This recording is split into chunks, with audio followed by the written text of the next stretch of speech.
What is up, everyone? It's your good friend Patrick O'Dowd, joined by his good friend David Ungar, and we are welcoming you into another edition of the Four Corners podcast here as a part of the Chairshot Radio Network over on thechairshot.com, where we remind you to always use your head. Make sure you head over to prowrestlingtees.com/slash the chair shot for all of your chair shot swag needs. And folks, Dave, we're recording here on a Sunday afternoon. It is June 21st as we record this. Are we live? Are we live? We are live. Well, if we're live, then hey, it's a double whammy. Happy Father's Day, Dave. Happy Father's Day to you. Happy Father's Day to all the sports fan dads out there taking in a ball game, watching the US Open today, though. As I mentioned right before we went on air to Dave, not an exciting tournament, in my opinion. No, Maybe if PC Tunney was here, he could tell me why it's an exciting tournament. Did he ever it's. find a way to watch it? That's the real question. I think he's been watching some of it, but like you said, yeah, Wyndham Clark has just been on another level, and Right. I It think is a dominant lead. we were looking at stats last night. Nobody with a lead of 6 or more in the final round of the Open has ever blown it. At I don't know if it's a Shinnecock or if it's in general, but he's been lights out. Scheffler and him are going to get paired up. Scotty's probably the only one who can really And he's six strokes realistically make behind. yeah, realistically, if Wyndham collapses, and they're at a golf course where that could happen, but I don't see it going down that way. Yeah, it hasn't been particularly competitive, which Eh. which is interesting for a U.S. Open. But I mean, you're not going to get So guys sinking 64 footers like Spawn last year. So yeah, some tournaments are just like that. And because of that, there's really not much to talk about with regards to that tournament. Now we could come back next week and be like, holy shit balls. Look at what happened. What a comeback by some dude who is like, well, Scheffler. It'd have to be Scheffler.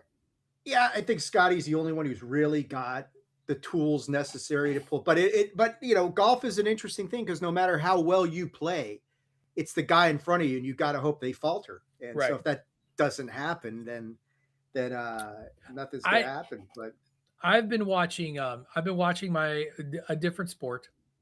I bet you could guess what sport I've been watching. bowling, it's been bowling. Bowling. This Yeah. weekend is another great weekend for professional bowling. Now that we're past the World Championships, the last major, a lot of these tournaments are a bit more fun. And yesterday, Saturday, was the annual PBA Battle of the Brands tournament, where basically throughout the season, because bowlers have a brand that they bowl with, like a company, like Storm, Mhm. Roto Grip, uh, Brunswick, et cetera, et cetera.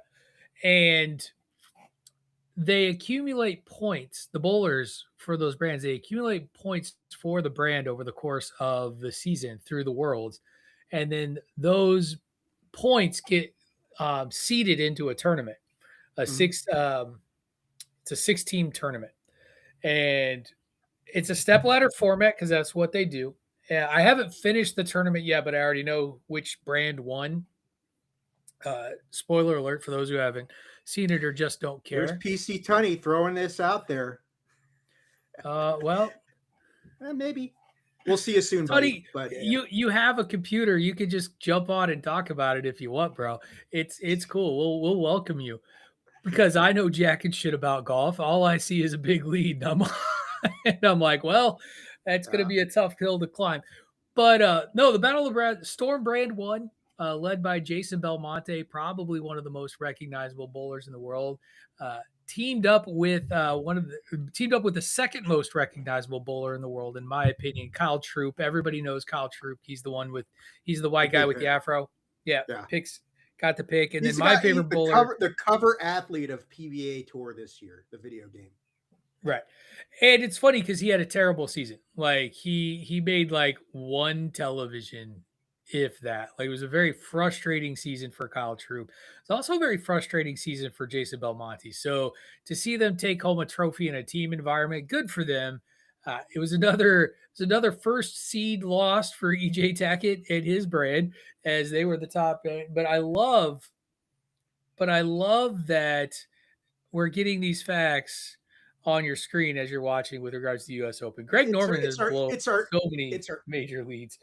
yeah, it's our intern. Didn't Nick Faldo? I think Nick Faldo was the one who caught him in that one. But anyway, I digress. Probably. Go ahead, Pat. Sorry. But anyway, so it's a fun tournament, and then today is the Norm Duke Open, which is it's very similar to the way the worlds are set up in that it is a two-stage step ladder.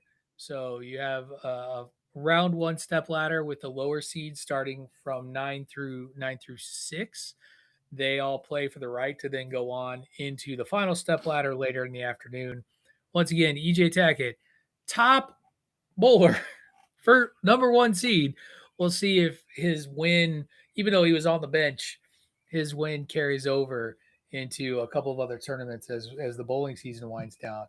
But I think we would be remiss today if we didn't talk a little bit about World Cup soccer Ah, because the United States have won, not only advanced to the next round, the elimination round of the tournament, so to speak, they have won their group mhm. before playing Turkey, or how I know we have to pronounce I it differently just now. It's you do can say we? Turkey, it's fine. I'm gonna say I turkey. I know a guy from Turkey, and he's very excited that I'm going to be traveling there in about a month, and so I want to make sure I get it right.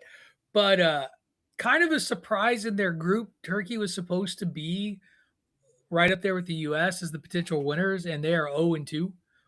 The United States won a very physical second half game against Australia. That Mhm, was very, in my opinion, was very, very impressive because they had to really weather a storm, like a big storm with the way Australia went after them and really tried to get in there, and particularly during the final 10 to 15 minutes where they really were trying to goad the U.S. players, trying to goad a couple guys into second yellow cards, doing what they could to get them off the pitch to try and mhm. create an advantage.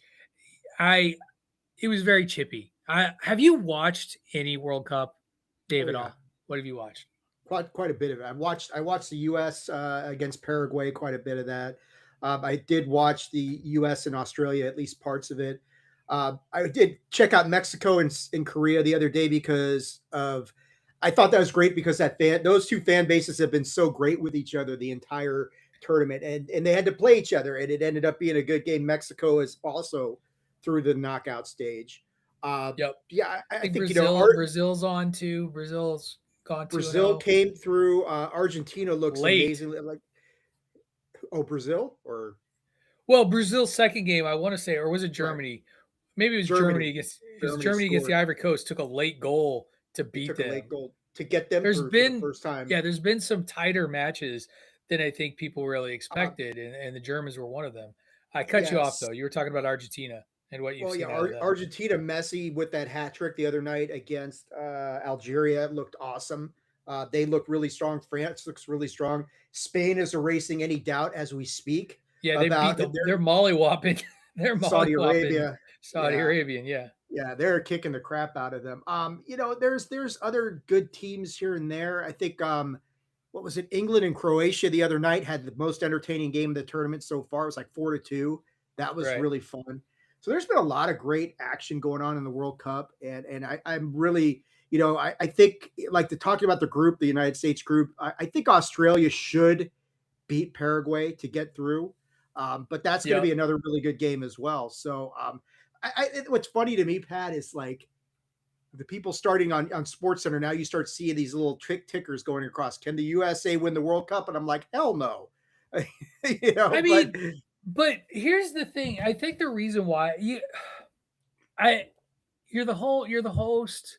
You're one of the host nations because not every game is being played in the United States. There are a few that are right, not. right.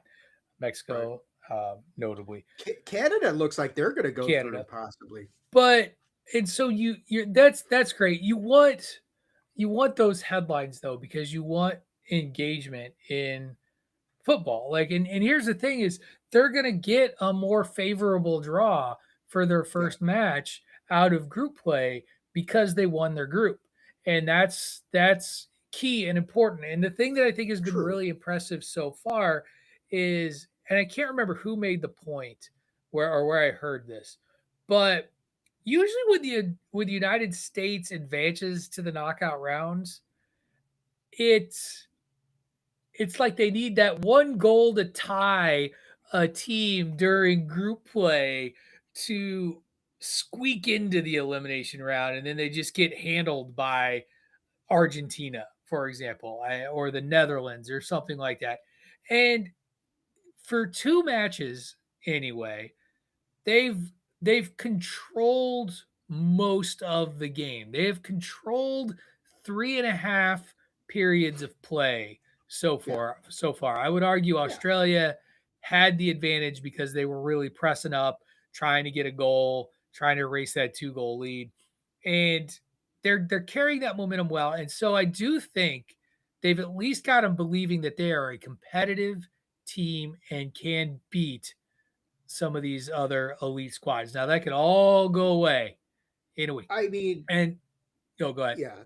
No, they look really good. They've looked really good for Yeah. those first two games. I mean, against Turkey, I would not be surprised if they lose that just because why really I risk it? You Well, know, here's my thing. I If they lose it, I don't like that. Because I believe for the United States and its psyche, momentum's a real thing. I well, think that's true. losing, like I think that you should minimize your yellow card. Well, it doesn't matter. You play everybody because your yellow cards all get wiped out when you move on to the next round, and then everything resets and it goes until I think the quarterfinal, Right, and then right, resets right, again at the quarterfinal to the end. right. I So mean, you, but you, realistically, what I want out of this is if the U.S. got to play for the third place game, that would be a major, major victory for the United States men's soccer team. Now because sooner you're not beating Argentina, you're not going to beat France, you're not going to beat Spain, but could you get to the position where you're playing somebody for third place? That's a win, right? I mean, that's the way I'm looking at it right now. so you heard it here first. Dave does not believe in the United States. He No, he believes that they're a fraudulent team that is not worth your time. I You did. heard it here, I everybody. do not recall those words coming out of my mouth, but okay. I heard them very distinctly. I heard you clearly state that the United States is trash, that they are lucky to even be there, that they are the Toronto Maple Leafs of soccer. All right, all right. Now you're getting And carried away, man. Now you've gone too far. Now, so I'm just saying, Dave hates his country here on no, his 250th birthday. Just that's right. spoken like a damn Baltimore Orioles fan. I That's all I got. I got nothing. I'm sorry. That's okay. Um, what's been your favorite outside of the realm of the games themselves? What's been your favorite Oh, part it's of these other countries visiting North America and the United States? Like if you had to it pick is up specific it highlight. easy. It is the Scottish fans wiping out all the beer from every bar in Boston. That that has been my It favorite wasn't part of all okay. this. It wasn't every bar in Boston. Okay, it was the bars in the area of the stadium. That is. That is I just still impressive. That is still It is really impressive. impressive how much that was underestimated by by the good bar owners of Boston, and just Right. I'm thrilled with the turnout. The Tartan Army marching through the various streets, putting cones on statues' heads, Yes. things like that. I also love. I want to say it was did Mexico and South Korea, Yeah. There's a they love played fest each between other. those fans. They played But did Mexico you won see on the a did you late see the goal. story of the South Korean fan who tried to bring in an entire bottle of tequila and they were going to make him throw it out? So he stood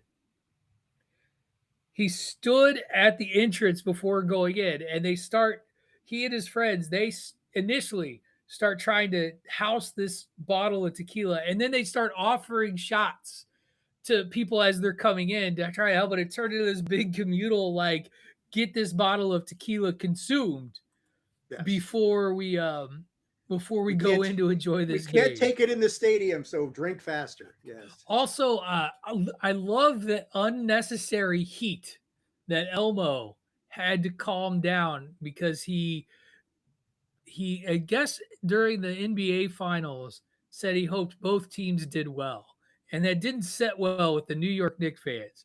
And so if you haven't seen it, Dave, there's a really funny video out there of Elmo being like, just to be clear, I want the United States. I'm cheering for the United States to win the World Cup, but I love everybody. Everybody's great, and I hope they all do really, really well, and they try really, really hard. Why are we going after Elmo, people? Like, why are we doing that?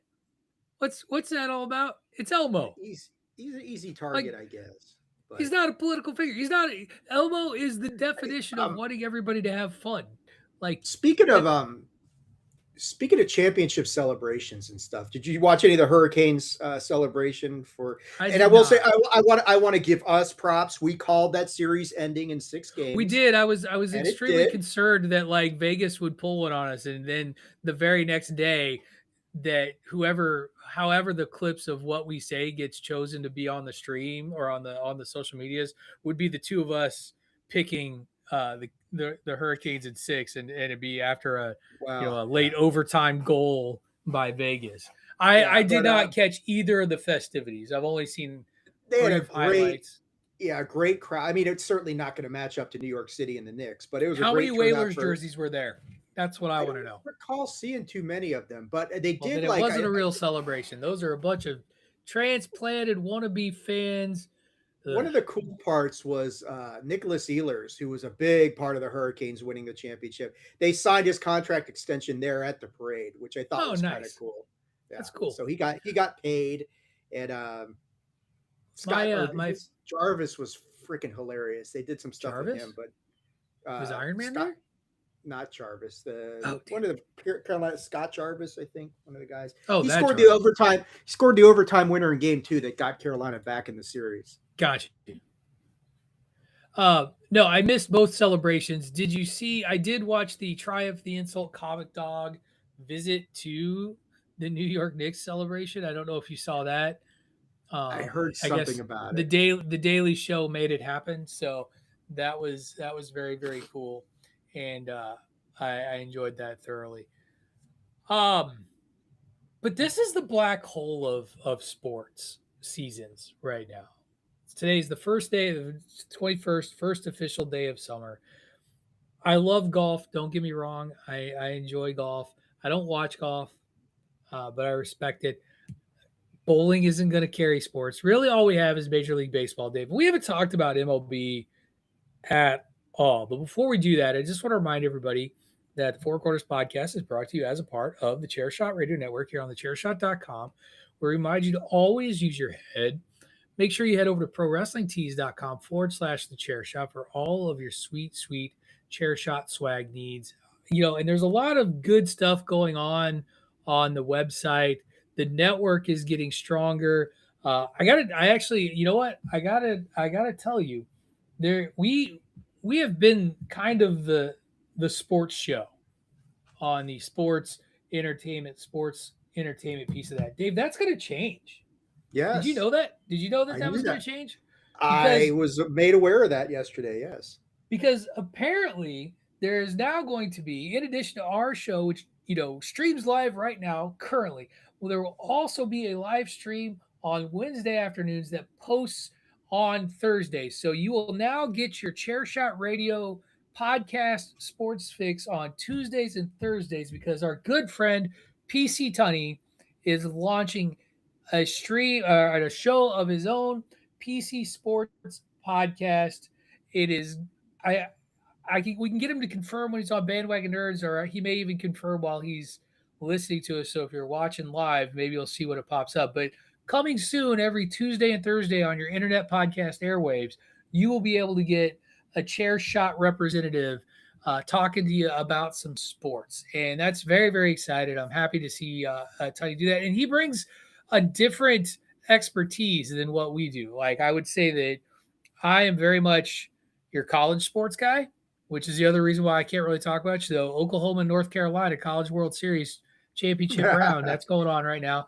Um, that I know that's happening, but college football, college basketball, that's my jam. MLB, I love baseball again because the Cardinals are unexpectedly over 500, though they can't seem to quite get to the 10 games over 500 hump, and they've lost back-to-back games against the Kansas City Royals. So that June swoon could be coming, and if it does, this was a season we weren't trying to play for anyway. But having somebody like Tony, who is much more well versed than I am in things like the NFL and the NBA. I know you're closely tied to the NBA and or the NFL and the NHL, and we talk MLB. There's just another layer that Tony could talk about. Hopefully, by the time this first show comes up, it'll be a draft preview because the NBA draft is this week. Tuesday. It's Tuesday. Oh well, then it won't be a draft preview. Uh, Fingers crossed for my boy Keaton Wagler. He should be a top 10 he's draft pick. projected to go fifth, I think. Fifth through eighth, it seems There's it's going to be within that lottery range. So before we get to MLB, let me ask you: Sure. if you're the Washington Wizards, you've got the number one pick. The big debate now is whether you take the kid from BYU, Dibansa, is that how you Debanza, pronounce AJ Debanza, or if AJ you're taking or Peterson Peterson from from Kansas. Kansas. And it's interesting that Peterson is only working out for the Wizards, where Dibansa went and he worked out for the Wizards and the Utah Jazz, which is leading some to think the Wizards might go with Peterson at number one. And I mean, What's really interesting about this is most experts are saying that it's kind of the draft kind of has three layers here, and there is the picks one. Some people say it's two layers, and then it's picks 1 through 4, and then everybody else. Others are saying it's picks 1 and 2, 3 and 4, and then everybody else. Basically, you've got 1A and 1A uh, sitting here with Debanza and Peterson, and then and you've got Boozer. Boozer and I'm gonna forget the other guy's name. God damn it, kid out of North Carolina. I can't remember his name. Oh But, yeah. who's supposed to be really, really good. It sounds like the Bulls are going to get him, and it sounds like um, Carlos Boozer's kid will go. Cam Boozer will go 3. I still think. I still think it is Debanza. I think he makes the most sense for what the Wizards need. But Well, I would normally agree with you, but this Trey Young situation is the one that kind of throw because Trey Young opted out of his contract, out of his option. Now, if you listen to Brian Windhurst from ESPN, that was the plan all along. The Wizards are going to sign him to a 3-year right. big deal, but Brian was quick to say, well, he'll probably talk to some other teams for appearances' sake. If I'm Trey Young and somebody's going to offer me money to play for a contender, why would you go back to the Washington Wizards, who are perpetually in rebuilding mode? Unless they're going to offer you a lot more money. Well, you got to believe in if you're Trey Young, it's do you believe in the nucleus that they're trying to bring in to help? And like Right. Debanza is a good compliment. Like I think Debanza, uh, probably the thing that I don't like about Debanza is his mid-range game sucks, but that can be worked on. He's a very good player. He's a good rim protector. He's a good defender. He's a dynamic athlete. He can play the wing. He can play down low. I think he makes a lot more sense. And I don't trust Peterson's injury history. And I don't care what Yeah. people are saying. Like so many this is where I think it's really interesting to me because I follow a lot again, I follow a lot of college sports talk radio. I don't follow a lot of NBA talk radio. So I don't know what GMs are saying. I don't know how those, I'm sure the workouts have gone fine. Sounds like Peterson's healthy right now. Yeah. I look at the way this year went in Kansas though, where we just didn't play or we kind of played. We pulled ourselves out of games. I don't buy the number of folks that are like, "Oh no, no, no. It's not that big of a headache. He's figured his stuff out." I'm like, I question that because there's been drama around him. He didn't play hardly at all for a season. He played off and on this season, and now suddenly we're just going to be like, "Oh, he's healthy and his head's on straight." I don't know. I Right. just don't know, and I don't know if that's worth the risk for a franchise like Washington that you just talked about is constantly going through a wash and ringer. Then you get somebody like Drew Peterson, who, Yeah, if he's healthy and great, congratulations. But I right, don't know you can trust that. And then what right. does Well, that do to your team? right. Well, you're So talking about a team that dropped 26 of their final 27 games of this. There's tanking, and then there's that, where right. it's like, wow, So maybe they really just suck. And I think like where they go with number one is going to dictate probably a lot about whether they're going to focus on re-signing Trey Young or Anthony Davis, because I don't see them bringing back both.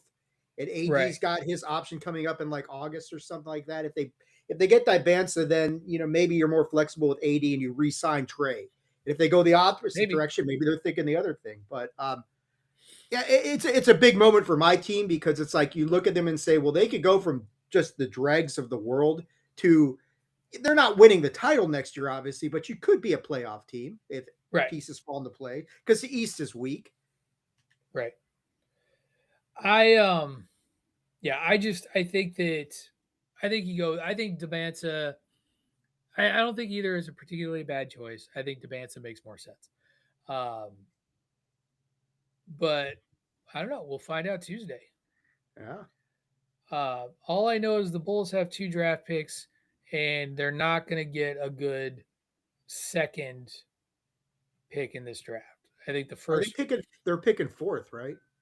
they're picking fourth, and like I said, I'm trying to get a mock draft up real quick just so that I can. I mean, is it possible that, who's the kid from Illinois? Wagler? Is that who you're talking about? They're not there's talk about that, but no, don't do that. Like Okay. no, that's that's not what they need. They don't need Keaton Wagler.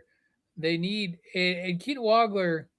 Let's see. Looking at this mock, yeah, Darren Peterson to the Jazz, Cam Boozer, and then Caleb Wilson. That's the name that I was trying to get. The big, Who's got the third pick? get the.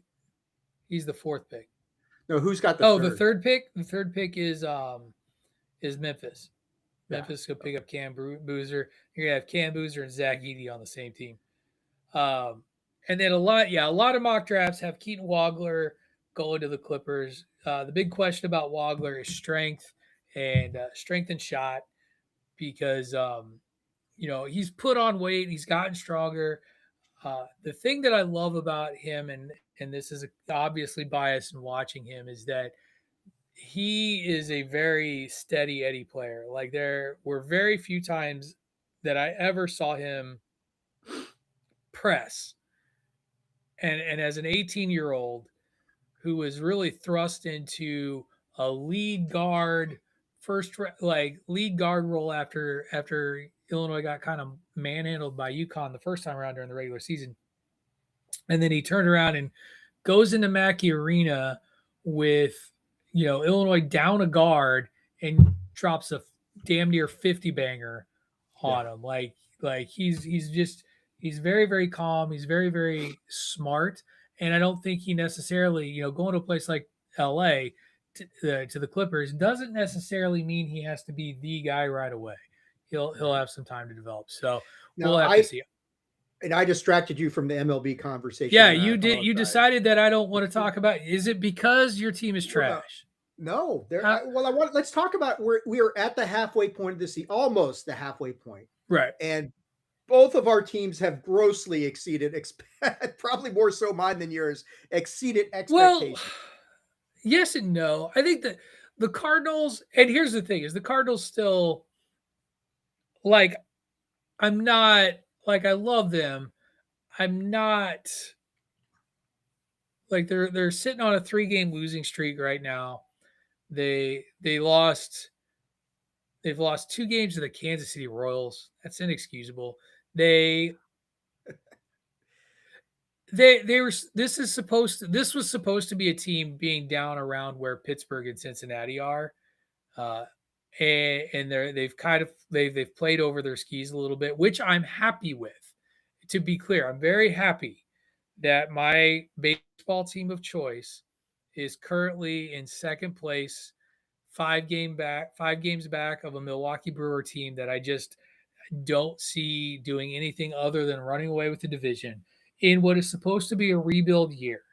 that this was a year For the Brewers or where the Cardinals? for the Cardinals, Okay, where the gotcha. Cardinals really are trying to like when John Mozeliak in his last year, the news dropped from reporter Katie Wu about how poorly run the St. Louis Cardinals minor league system was. Like the ratio of coach to player was embarrassingly off.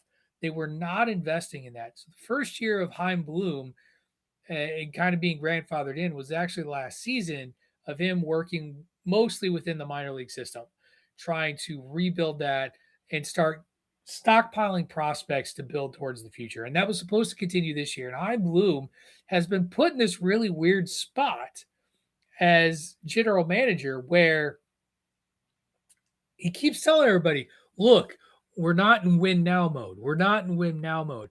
And yet here they are in the thick of the wild card race. They're a game and they are the number one. Well, they're tied with the Phillies for number one wild card, a game and a half above everybody else. And then you get Right. this log jam below that with San Diego, my guys, the Nationals, who are shockingly, they're the Cubs, Arizona, Right. the Marlins, who are better than people are giving them credit for, the Pirates, the Reds. I mean, the Mets are kind of hanging around, sort of, but it's crazy. Yeah. And so I don't know. Like, and I'm like, I don't know what the mindset is over in Washington. If you guys are in a win now place, it's good to see the Oh, Phillies kind of rebound after how atrocious they started the season. Remember, they fired their manager. yes, And yes. now, and much like hockey, replaced one guy, and all of a sudden you start winning.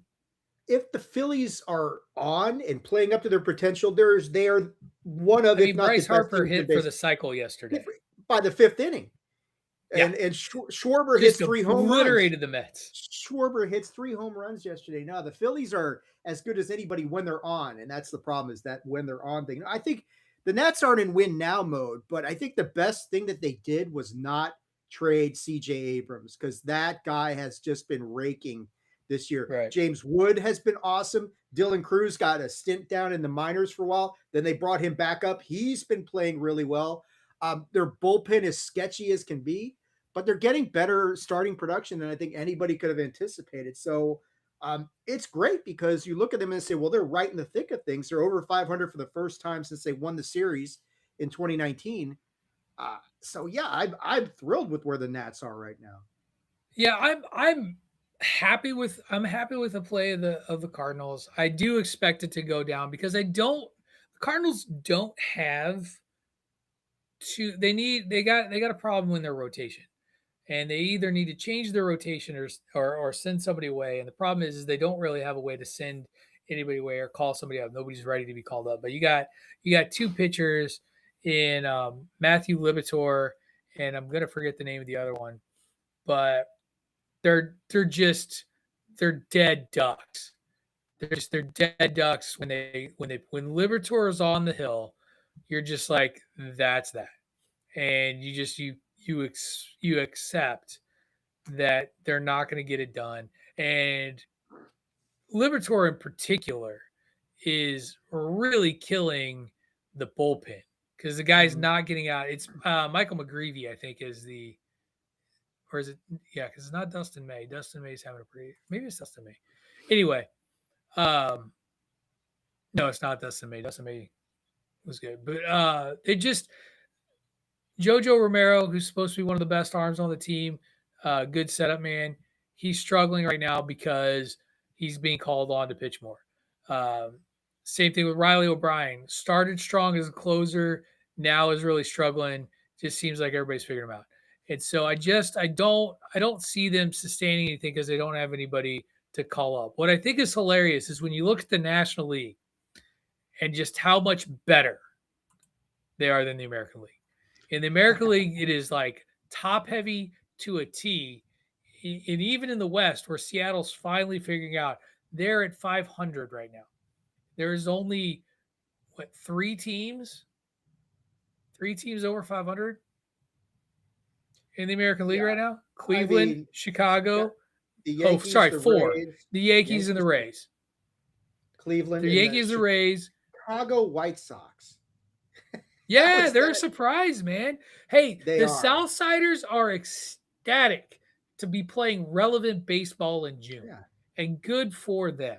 I'm happy to see it. So, we'll have to dig a little bit deeper. By the way, speaking of Father's Day, congratulations to Shohei Ohtani. He took a little break. He went back home for parental leave. So, new baby for Ohtani. It's not Anything like that the keeps Dodgers need him. no, they're cruising along. That's the thing is the good teams in the American League or in the National League are really, really good. Same thing with the Yankees. The Yankees are just doing Yankee things. Yeah, And they're Yankees. they're still They're only all up. three They're up though. yeah, they're all up and down. So the Yankees are. Yeah, they're the Yankees. So So, all right. Well, we'll get to more of that later. We're going to wrap this show up so that we can get into doing some nerd stuff.